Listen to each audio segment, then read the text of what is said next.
পাউডারের সাথে কনসিলার ব্যাপারটা কেমন না?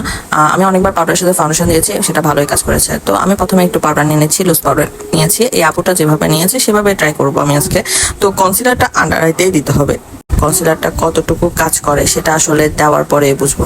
তো আমি কনসিলার নিয়ে নিচ্ছি, ভালো একটা কনসিলার। আমার কাছে আসলে খুব লো কভারেজ কনসিলার নেই, যাই আছে সব ফুল কভারেজ কনসিলার। তারপরে কতটুকু কাজ করে, একবার দেখেছিলাম যে পাউডারের সাথে কনসিলার দিলে ভালো করে ব্লেন্ড হয় না। তো আমি কখনো ট্রাই করি না, এটা একটা ট্রেন্ড হয়ে গিয়েছিল, তখন আমি ট্রাই করা হয় না।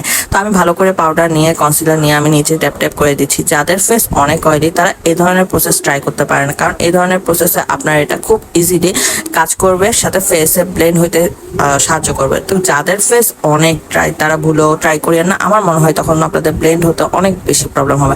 আমার স্কিন অনেক বেশি অয়েলি হওয়ার কারণে আমার হয়তো বা ব্লেন্ড হতে ইজি হয়েছে, বা আমি লুজ পাউডারটা একটু কম নিয়েছি, অন্যরা হয়তো বা বেশি নেয়। তা আমি আলাদাভাবে আর কিছু দেখাবো না, আপনারাই দেখতে পারতেছেন নর্মালি ব্লেন্ড হয়েছে।